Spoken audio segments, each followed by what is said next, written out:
राधे राधे दोस्तों, आज हम आपको सुनाएंगे एक पत्नी के दो पति, सेठ के बेटा बहू की कहानी। जब एक पत्नी के दो पति सामने आए तो कैसे पता चला कि असली पति कौन है। जब एक गडरिये ने किया न्याय और असली पति की हुई पहचान। दोस्तों, अगर आप हमारे चैनल पर नए हैं तो प्लीज़ हमारे चैनल को सब्सक्राइब करें, वीडियो को लाइक करें और शेयर करें।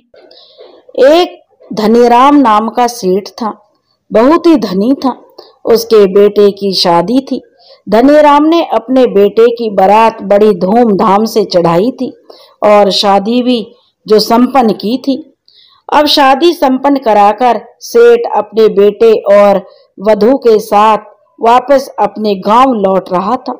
लौटते हुए जंगल में विश्राम करने के लिए बारात रुकी, क्योंकि सूरज सिर पर चढ़ आया था। गर्म लुओं ने तन बदन को सुलझा दिया था। दूल्हे के पिता ने सभी बारातियों को वहीं खा पीकर थोड़ा आराम करके फिर आगे चलने को कहा, तो सब बाराती खुशी खुशी मान गए। दुल्हन भी दरी बिछाकर अपना मुंह घुमाकर घूंघट हटाकर बैठ गई थी। पास ही एक विशाल बबूल पीले फूलों से अटा हुआ खड़ा था। थोड़ा आराम करने के बाद खाना खाने का इंतजाम होने लगा। संयोग की बात थी, उस बबूल के पेड़ पर एक भूत रहता था। इत्र की खुशबू से महकते दुल्हन के उगड़े चेहरे की ओर भूत ने देखा तो उसकी आंखें चौंधिया गईं। उसने औरत का ऐसा रूप कभी नहीं देखा था। उसने हजारों औरतें देखी, पर इस चेहरे की रंगत ही निराली थी। दुल्हन के शरीर में प्रवेश करने का विचार आते ही जो उस भूत को वापस होश आया। इससे तो इतना कोमल बदन तकलीफ पाएगा, वह सोचने लगा कि यह तो अभी थोड़ी देर में चली जाएगी, नहीं तो उसके शरीर में मैं प्रवेश कर सकूंगा और उसे सताने का मन करता, कभी छोड़ने का। अब भूत की समझ में नहीं आ रहा था। एक मन कहता कि यह बहुत कोमल है, इसके शरीर में प्रवेश करूंगा तो इसे बहुत कष्ट होगा। एक मन करता कि यह अभी चली जाएगी तो फिर क्या होगा। ऐसे ही वह बड़ी असमंजस में पड़ा हुआ था, क्या करता क्या नहीं करता। और थोड़ी देर बाद बारात के साथ दुल्हन उठकर चलने लगी तो भूत की आंखों के आगे तो जैसे अंधेरा छा गया। भरी दोपहरी में ही भूत की आंखों में यह धुआं फैल गई और छम छम करती दुल्हन दूल्हे के रथ पर जा बैठी। दूल्हे को देखकर भूत के रोम रोम में कांटे से चुभने लगे। यह दूल्हा कितना सौभाग्यशाली है, वह सोचने लगा, कितना सुखी है। भूत के हृदय में तो जैसे आग सी भड़क गई। भूत ने मन ही मन में जो उसके उलझन बनी हुई थी, कभी वह रथ की तरफ देखता जिस पर दुल्हन सवार थी, कभी वह दूल्हे की तरफ देखता, किसके तो भाग्य खुल गए। लेकिन अब रथ चल चुका था। नई नवेली दुल्हन रथ में बैठकर निकल चुकी थी। भूत उस रथ को अपनी आंखों से ओझल होते देखता रहा और भूत फिर बेहोश हो गया। उधर दूल्हा भी बड़ी उलझन में था। मगजमारी करते हुए आधा घंटा बीत गया, मगर अभी तक वह अपने विवाह के खर्च का हिसाब नहीं कर पा रहा था, क्योंकि विवाह में खर्च भी अधिक हो गया था। ऐसी भूल चूक होने पर उसके बापू आसानी से खुश नहीं होते। वह हर सांस में अपने व्यापार का पूरा हिसाब रखते थे। माथे में बल डाले दूल्हा हिसाब ही लगा रहा था। दुल्हन ने रथ के पर्दे को हटाकर बाहर देखा।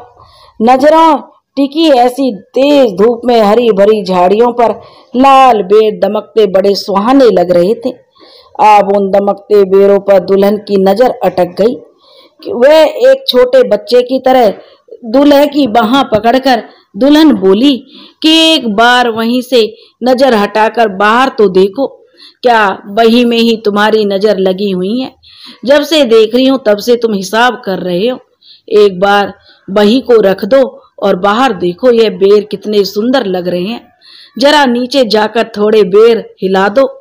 दूल्हा दुल्हन के नौलक्खे हाथ पर हाथ फेरते हुए कहने लगा, यह बेर तो ठेठ गंवार की पसंद है। अगर खाने की इच्छा है तो छुआरे दे दूं, नारियल दे दूं, जी भर कर खाओ। दुल्हन भी निपट गंवार निकली। हट करती हुई कहने लगी, नहीं जी, मुझे तो बस बेर ही ला दो। मैं तो आपका बड़ा एहसान मानूंगी, या फिर मैं ही तोड़ लाती हूँ। दूल्हे ने कहा, इन कांटों में कौन उलझे। अरे वैसे भी यह तो जंगली फल है, इन्हें जंगली लोग खाते हैं। तुम तो मखाने खाओ, बतासे खाओ, चाहो तो मिश्री खाओ। इन बेरों की बात तो घर पर भी किसी से मत करना, घर के लोग तुम पर वरना हंसेंगे। दुल्हन कहने लगी, हंसेंगे तो हंसने दो। इतना कहकर दुल्हन तो रथ से कूद पड़ी। तितली की तरह इधर से उधर बेर तोड़ लाई और उन्हें घड़े के ठंडे पानी में धोकर ठंडा कर लिया और बेरों को खाने लगी। दूल्हे ने एक नजर बेरों को देखा तो बेरों का रंग उसे तो बिल्कुल भी अच्छा नहीं लगा और ना ही उसे बिल्कुल अच्छा लगा कि उसकी दुल्हन उन्हें खाए। लेकिन दूल्हा अभी भी हिसाब में उलझा हुआ था। दुल्हन ने खूब नखरे किए कि बेर खा ले, पर दूल्हा बेर खाने को राजी नहीं हुआ। बेर खाती दुल्हन कहने लगी, सभी बातें अपनी अपनी जगह शोभा देती हैं, विवाह के समय हिसाब में फंसना कहाँ का न्याय है।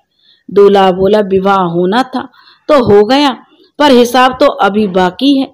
अगर हिसाब नहीं दिया तो मेरा बापू बड़ा नाराज हो जाएगा। वैसे भी इतना समय नहीं है, क्योंकि 3 दिन बाद मुझे व्यापार के लिए परदेश जाना है। फिर परदेश जाने का ऐसा शुभ मुहूर्त 7 साल बाद ही आएगा। जब दुल्हन ने यह सुना कि उसका पति परदेश जाएगा तो उसके बेरों का स्वाद ही बिगड़ गया। उसे तनिक भी विश्वास नहीं हुआ और वो कहने लगी, क्या कहा आपने, आप परदेश जाएंगे? सुना है आपकी हवेली में तो दौलत के भंडार भरे हैं। दूल्हा भी थोड़ा गुमान से कहने लगा, हाँ, इसमें क्या शक है, तुम खुद ही अपनी आंखों से देख लेना। व्यापार तो बनिए का पहला धर्म है, अभी तो दौलत को बहुत बढ़ाना है। ऐसे शुभ मुहूर्त कैसे छोड़ सकता हूँ। दुल्हन ने फिर बचे हुए सारे बेर एक एक करके बाहर फेंक दिए। दुल्हन अब सिर झुकाई सोचने लगी। पति भरोसे बाप का आंगन छोड़ा, माँ बाप की जुदाई सही, इतनी बेशुमार दौलत किस काम की। दूल्हा फिर भी हिसाब में डूबा हुआ था। दुल्हन भी अपने ख्यालों में गोते लगा रही थी। आखिर सेठ की हवेली के सामने आकर रथ रुक गया। गाजे बाजे ढोल नगाड़ों के साथ दुल्हन का स्वागत हुआ। साथ ही दूल्हा दुल्हन हवेली के अंदर पहुंचे। जिसने भी दुल्हन को देखा उसकी बड़ाई किए बिना नहीं रहा। शाम को घी के दिए जलाए गए। रात के दूसरे पहर दूल्हा दुल्हन के पास आया तो आते ही दुल्हन को नसीहत देने लगा, देखो, घर की इज्जत का पूरा ख्याल रखना। 2 दिन शरीर का सुख 5 साल तक तकलीफ ही देगा। वक्त बीतते देर थोड़ी ना लगती है, यूं ही देखते देखते 5 साल गुजर जाएंगे। वैसे भी तुम्हें किसी चीज की कमी नहीं है। अनमोल नसीहत दुल्हन चुपचाप दूल्हे की सुनती रही। इन नसीहतों में ही उसकी सारी रात गुजर गई। और उधर बबूल के पेड़ वाले भूत की बेहोशी टूटी तो चारों ओर सूना जंगल था, जहां भूत दुल्हन की खूबसूरती में पागल हुआ जा रहा था और उधर बनिए का बेटा अपनी दुल्हन के यौवन से मुंह फिराकर परदेश की राह चल पड़ा। अब दूल्हा जो बनिए का बेटा पैदल चलते चलते उसी रास्ते पर जा रहा था तो बनिए के बेटे को भूत ने पहचान लिया। भूत ने तुरंत आदमी का भेष धरा और उसके साथ हो लिया। साथ चलते चलते भूत कहने लगा बनिए के बेटे से, भाई, अभी तो ब्याह के मांगलिक धागे भी नहीं खुले हैं और तुम इतनी जल्दी कहाँ चल दिए। बनिए के बेटा बोला, क्यों, यह मांगलिक धागे परदेश में नहीं खुल सकते? तो क्या? भूत काफी दूर तक उसके साथ चलता रहा और बातों बातों में भूत ने बनिए के बेटे से सारी बातें जान ली कि बनिया का बेटा 5 साल तक परदेश में रहकर व्यापार करेगा। भूत भी सब जानकर अपने रास्ते हो लिया और सोचने लगा, क्यों ना मैं बनिए के बेटे का रूप धरकर बनिए की हवेली में पहुंच जाऊं। 5 साल तक तो कोई पूछने वाला नहीं। कितना अच्छा मौका हाथ लगा है, आगे की आगे देखी जाएगी। अब तो भूत ने बिल्कुल हूबहू बनिए के बेटे का रूप धारण कर लिया और आनंद मगन होकर हवेली की तरफ चल पड़ा। भूत का तो रोम रोम खुशी के मारे चहक रहा था। भूत ने फिर मन में सोचा और वह सीधा हवेली ना जाकर बनिए की दुकान पर पहुंचा। हिसाब किताब करते हुए सेठ ने बेटे को देखा तो उसका मन नहीं माना कि परदेश गया बेटा वापस कैसे आ सकता है। आज तक तो उसने मेरा कहा नहीं टाला। लगता है यह सब किया धरा सेठानी का है। बेटा बना भूत सेठ के मन की बात को जान गया और तुरंत हाथ जोड़कर कहने लगा, बापू पहले आप मेरी बात तो सुन लीजिए। अगर आप मेरी बात नहीं सुनेंगे तो मैं वापस अभी मुड़ जाता हूँ। सेठ ने कहा, कहो क्या कहना चाहते हो। इस पर भूत बना सेठ का बेटा कहने लगा, बापू मुझे रास्ते में एक महात्मा मिला था। उसने मुझे कहा, बेटा ब्याह के बाद तो तुम्हारी किस्मत में हर रोज 5 मोहरें बिना कमाए सुबह पलंग के नीचे पड़ी मिलेंगी और अगर तुम परदेश गए तो ऐसा कभी नहीं होगा। सेठ को क्या चाहिए था, वह तो खुशी खुशी मान गया। बेटा भी आंखों के सामने रहे और कमाई भी होती रहेगी। अब तो सेठानी भी मान गई। दुल्हन भी गर्व के साथ खुश हुई कि मेरा जैसा रूप छोड़कर यह परदेश जा भी कैसे सकते थे। हिसाब किताब कर भोजन के बाद रात को पति दुल्हन के कमरे में पहुंचा तो चारों ओर घी के दिए जल रहे थे। फूलों की सेज, ऐसे इंतजार से बढ़कर और कोई सुख नहीं। 16 श्रृंगार के दुल्हन भी वहीं निसंकोच पति के पास आकर बैठ गई और घूंघट हटाया तो मानो तीनों लोगों का सुख जगमगा रहा हो। दुल्हन मुस्कुराकर बोली, मैं जानती थी जी तुम राह से ही वापस लौट आओगे। अब तो भूत के मन में बवंडर सा मच गया। वह सोचने लगा, इस पवित्र दूध में कीचड़ कैसे घोलूं। इसे छल से बढ़कर कोई पाप नहीं है। बराबरी का हो तो भी छल बल अपनाओ, पर नींद में सोए का गला कैसे काटूं। यह तो मुझे अपना सचमुच का पति मानती है। भूत बोला कि कहीं मैं दूसरा आदमी तो नहीं। दुल्हन समझी कि उसका पति उसके सील को परखना चाहता है। वह मुस्कुराते हुए बोली, पराए मर्द की तो मैं छाया भी ना पड़ने दूं। पहले तो यह बात भूत को चुभी, पर अगले ही पल उसका गुस्सा ठंडा पड़ गया। वह बात के दूसरे पहलू को सोचकर बड़ा खुश हुआ। दुल्हन की सरलता और उसकी मासूमियत को देखकर भूत का दिल छल करने को बिल्कुल नहीं माना। उसे अब सच्चाई बताए बिना सांस लेना भी जो दुर्भर हो रहा था। भूत ने अब कहा कि मैं तुम्हारा पति नहीं बल्कि कोई दूसरा आदमी हूँ। दुल्हन सोचने लगी, 7 फेरे लेकर मुझसे मुंह फेर कर वह तो 5 बरस के लिए परदेश चला गया और एक यह है जो मुझे पाने के लिए इतना बेचैन है। माँ बाप भी तो इसे अपना बेटा मानते हैं। दुल्हन सोचती रही। तब तक भूत ने उसे सारी कहानी सुना दी कि कैसे उसने पहले दिन दुल्हन के जोड़े में बबूल के पेड़ के नीचे दरी पर उसे बैठे देखा था, कैसे बेहोश हुआ और कैसे हवेली पहुंचा। दुल्हन कठपुतली सी गुमसुम बैठी भूत की सारी बातें सुनती रही। दुल्हन की कलाई सहलाते हुए भूत ने कहा, माँ बाप को रोज 5 मोहरों से मतलब है, उन्हें सच झूठ से कोई मतलब नहीं। मगर मैं तुम्हें सच न बताऊं तो मुझे यह खटकता रहता, फिर यह धोखा मेरी प्रीति पर कालिक पोत देता। तुम तो असली पति मानकर मेरे साथ सहवास करती, मगर मेरा मन राजी नहीं होता। मैंने भूत होकर भी कोई बात तुमसे नहीं छिपाई, अब तुम्हारी इच्छा भी जाहिर कर दो। दुल्हन सोचने लगी, जब उसका जन्म हुआ था तो थाल बजने की जगह दादी के माथे पर बल पड़ गए थे कि पोता होता तो अच्छा होता। 15 वर्ष की हुई तो माँ बाप को भी हाथ पीले लेकर पराए घर भेजने की चिंता सताने लगी और जब यह पति मिला तो वह भी सजी धजी सेज को छोड़कर परदेश चला गया। भूत के प्रेम के आगे उसका कोई बस नहीं चला। जाने वाले को तो वह रोक नहीं सकी, मगर पलंग पर आए को ऐसे ईमानदार प्रीति भरे मर्द को ना कैसे कहे। सब भूल भाल कर दुल्हन भूत की गोद में लुढ़क गई। फिर तो कुछ कहना सुनना बाकी नहीं रहा। दोनों एक दूसरे के अंतर मन को समझ गए और घी के दिए बुझ गए। सेज के कमल फूलों की कलियां फिर से खिल गईं। ऐसी अनमोल रातों में समय बीतते कब पता चलता है। चुटकियों में दिन फिसलने लगे, लेन देन बढ़े।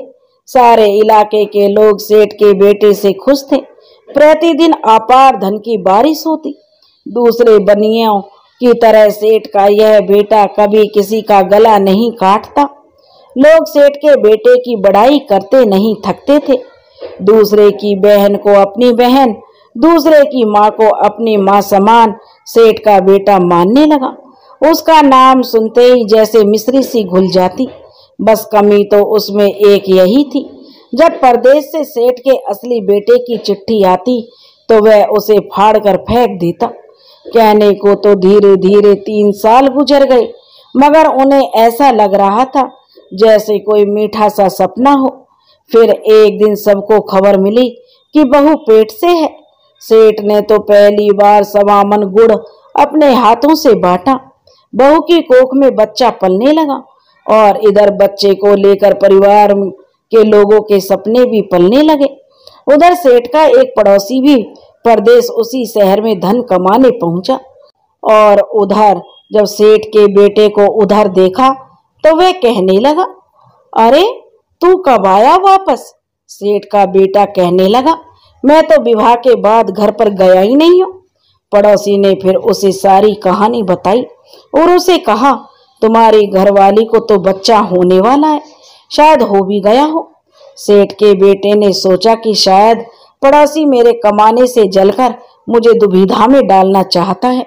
मगर रात भर सब सोचने के बाद सेठ के असली बेटे ने वापस घर आने का मन बना लिया और अगले दिन सेठ के बेटे ने मुनीम को काम समझाकर और अपने गांव की ओर वह चल पड़ा। वही गर्मी, वही पके लाल बेर, पुराने दिन उसको याद आ गए। उसने थोड़े से बेर तोड़कर अपनी जेब में डाल लिए। सोचा, क्या लगता है हींग लगे ना फिटकरी, और जाकर दूंगा तो खुश हो जाएगी। हवेली पहुंचा तो औरतों का मेला लगा मिला। सेठ सेठानी मन्नत मांग रहे थे। बहू के टसकने की आवाजें आ रही थी और भूत के चेहरे की हवाइयां उड़ी हुई थी। वह छत के मुंडेर के पास खड़ा था क्योंकि बच्चा अटक गया था। दाई अपना हुनर दिखा रही थी। सेठ का असली बेटा तो बेझिझक आंगन में आ खड़ा हुआ, माँ बाप के चरण छुए और बोला, ये कैसा तमाशा है? हूबहू बेटे की शकल में कोई ठग तो नहीं। औरतें भी चक चक करने लगी। हाय राम, 2 मर्द एक शकल के, कौन सच्चा कौन झूठा? ये कैसी लीला है? सेठ के बेटे को जो अपनी पत्नी की करहाने की आवाज आई तो सोचा खबर तो झूठी नहीं है, मगर उसके साथ यह छल किया किसने? कैसे इसकी पहचान करे? तभी उसकी नजर भूत पर पड़ी तो उसकी नसों का खून जम गया। उसका तो मुंह खुला का खुला रह गया। फिर बेटे ने बाप से कहा, मैं तो 4 बरस से परदेश में था, तो बच्चा कैसे हुआ? बाप बोला, मेरा बेटा तो तीसरे दिन वापस आ गया था, मगर तू कौन है? तब वह कहने लगा, बापू मैं तो आपका ही बेटा हूँ, कमाने के लिए परदेश गया था। लेकिन बनिया अपने बेटे को पहचानने से इनकार कर देता है। बनिया कहता है कि तू मेरा बेटा नहीं है, मेरा बेटा तो यहीं मेरे पास है। तू जरूर कोई छल करने वाला ठग है, निकल जा मेरी हवेली से। और बनिए ने उसे पहचानने से साफ इनकार कर दिया। अब तेरी दाल यहाँ नहीं गलेगी बेटा, बनिया कहने लगा। मैं इसलिए परदेश कमाने गया था कि वापस लौटूं तो मुझे पहचानने से भी इनकार कर देंगे बापू। माँ की तरफ पलटकर बनिए के बेटे ने पूछा तो माँ भी कुछ नहीं बोली। देखते ही देखते हवेली के आसपास भी लोगों का मेला लग गया। जितने मुंह उतनी बात। सेठ अपने बेटे को ही छलिया ठहरा रहा था, मगर गांव के लोग अब अड़ गए कि दूध का दूध और पानी का पानी होना चाहिए। यह 2 पतियों का रिवाज हम नहीं चलने देंगे। सेठ ने खूब मिन्नतें की कि मेरी पगड़ी मत उछालो, मेरे बेटे ने किसका भला नहीं किया, मगर लोग नहीं माने। उन्होंने कहा फैसला तो राजा के दरबार में होकर रहेगा। तभी एक दाई ने बाहर आकर बताया कि बहू को लड़की हुई है। घर के मुंडेर पर खड़े भूत ने जब यह सुना तो उसे होश आया। उसने सारा मंजर देखा, सुना तो उस पर गाज गिर पड़ी कि अभी तो 1 बरस और बाकी था। सेठ का बेटा पहले कैसे आ गया? अब तो जो गांव वालों ने सोचा वही हुआ। सेठ के असली और नकली दोनों बेटों को रस्सी से बांधा और सभी राज दरबार की तरफ चल पड़े। लोगों का बवंडर आगे आगे और सेठ का बेटा और छलिया भूत रस्सी से बंधे पीछे पीछे चल रहे थे। भूत चाहता तो मिनटों में पंचों की गर्दन मरोड़ सकता था, मगर उसे रह रहकर अपनी नन्ही सी बेटी की याद आ रही थी। उसके साथ समय बिताना था। सोचा शायद सब ठीक ठाक निपट जाए।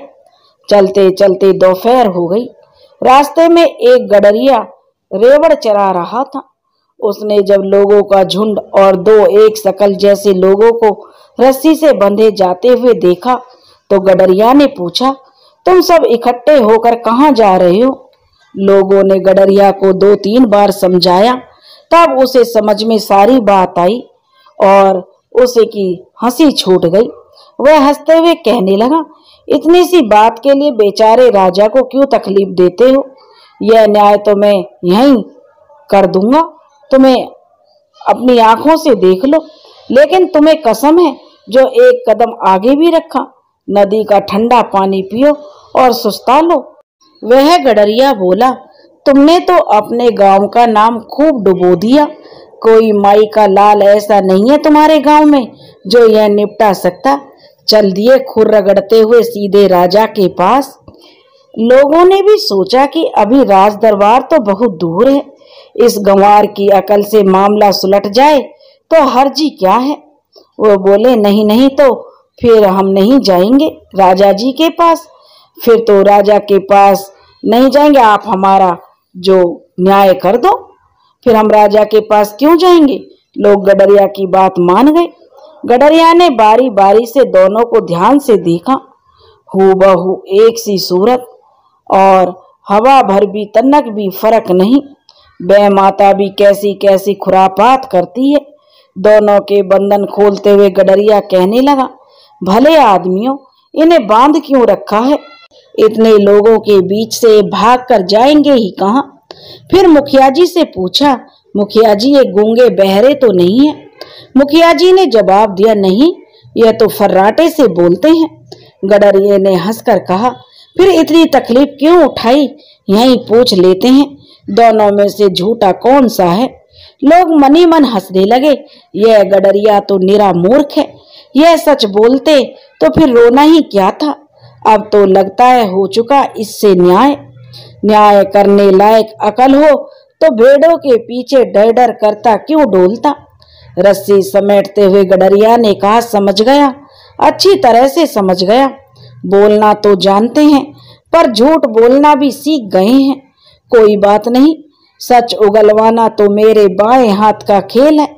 गले में तड़ा डालकर आंतों में उलझा सच अभी बाहर ला पटकता हूँ। फिर बेचारे सच के क्या बिसात। बोलो पहले किसके गले में तड़ा डालूं? जो पहले मुंह खोल लेगा वही सच्चा होगा। भूत ने सोचा, अकेले की बात होती तो कैसा भी जोखिम या दुख उठा लेता, पर अब भेद खुला तो सेठ की बहू मुसीबत में पड़ जाएगी। भूतों के छल बल में तो वह पारंगत था। वह आदमी के दाव घात से उसे तिल भर भी उसका ज्ञान नहीं था। आदमी के मुंह से जो भी सुनता वह उसे सच मान लेता, और तड़ा से उसके गले का क्या बिगड़ता है। ऐसे 100 तड़े भी उसका बाल बांका नहीं कर सकते थे। उसकी प्रीत हरगिज झूठी नहीं हो सकती, इसमें इतना सोचना क्या। वह झट से मुंह फाड़ कर नजर आया। सेठ के बेटे ने तो होठ भी नहीं खोले थे। मुंह फाड़ने वाले की पीठ ठोकते हुए गडरिया बोला, शाबाश रे पट्टे, तेरे जैसे सच्चे मानुस को इन मूर्खों ने इतना तंग किया है। फिर भी 2 परख और करूंगा। न्याय तो जब होगा तब होगा, पर मन की तसल्ली बड़ी बात है, बेकार का वहम क्यों रखूं। गडरिये की भेड़ें दूर दूर चर रही थी। उनकी ओर इशारा करते हुए गडरिया बोला कि मैं 7 ताली बजाऊं, तब तक जो इन भेड़ों को इस शीशम के पेड़ के नीचे इकट्ठी कर देगा वही सच्चा होगा। गडरिये को कहने की देर थी कि भूत ने बवंडर का रूप धरकर 5 ताली बजने से पहले ही सब भेड़ों को इकट्ठा कर दिया। सेठ का बेटा मुंह लटकाए हुए सब देख रहा था। ठौर से वो तो हिला भी नहीं। जैसे गडरिया की मोटी अकल वैसा ही फूड उसका न्याय। मानना या ना मानना तो उनके हाथ में है। गडरिया ने कहा, वाह क्या बात है, सच्चे घर वाले के अलावा और इतना हौसला किसका हो सकता है। एक मामूली सी परख और करूंगा, फिर डरिए नहीं। तड़ा बगल में दबाकर एक हंडिया गडरिये ने उठाई और एक ही सांस में उसका सारा पानी पी गया और फिर जोर से डकार ली और पेट पर हाथ फेरते हुए कहने लगा, 7 चुटकियों में जो इस हंडिया के भीतर घुस जाएगा वही सेठ का असली बेटा होगा। भूत को हंडिया में घुसते कोई देर नहीं लगी। यह करतब तो हर जन्म में वह जानता था। गंवार गडरिया ने लाज रख ली। भूत के अंदर घुसते ही गडरिया ने एक पल भी ढील नहीं की और हंडिया का मुंह बंद कर दिया और फिर उनकी ओर देखकर गुमान से कहने लगा, न्याय करने में देर लगी, चलो अब सब मिलकर इस हंडिया को नदी में फेंक आए। सबने एक साथ सर घना। सेठ के बेटे की तो खुशी का आर पार नहीं था। हर बड़ी में नग जड़ी अंगूठी निकालकर उसने गडरिये की ओर बढ़ा दी। गडरिया बिना कही उसके मन की बात को ताड़ गया, पर अंगूठी कबूल नहीं की। पीले दांतों की मुस्कान बखेरते हुए उसने कहा, मैं राजा नहीं हूं जो न्याय का मोल लूंगा। मैंने तो अटका काम निकाल दिया और यह अंगूठी मेरे किस काम की, ना उंगली में आती है और ना ही मेरे इस तड़े में। अब कहीं भूत को गडरिये के न्याय का पता चला। वह बेकार बात पर उसके बस की बात नहीं थी। अब फिर भी जोर से कूका की, देवासी मैं तेरी गाय हूं, एक बार बाहर निकाल दे, जीऊंगा तब तक तेरा रेवड़ चराता रहूंगा। अब भला भूत की कौन सुनता। खुशी से झूमते हुए सब नदी के किनारे पहुंचे और हंडिया कल कल बहती नदी के हवाले कर दी। फिर गांव वाले सेठ और सेठ का बेटा दोनों जो वहां से गांव की ओर बढ़े। सेठ और सेठ का बेटा हवेली पहुंचा तो एक दाई बेटी को लोरियां दे रही थी, दूसरी चंदन की कांगनी से जच्चा के केस सुलझा रही थी। गडरिया के अटल न्याय की एक एक बात का खुलासा करके ही उसे चैन पड़ा।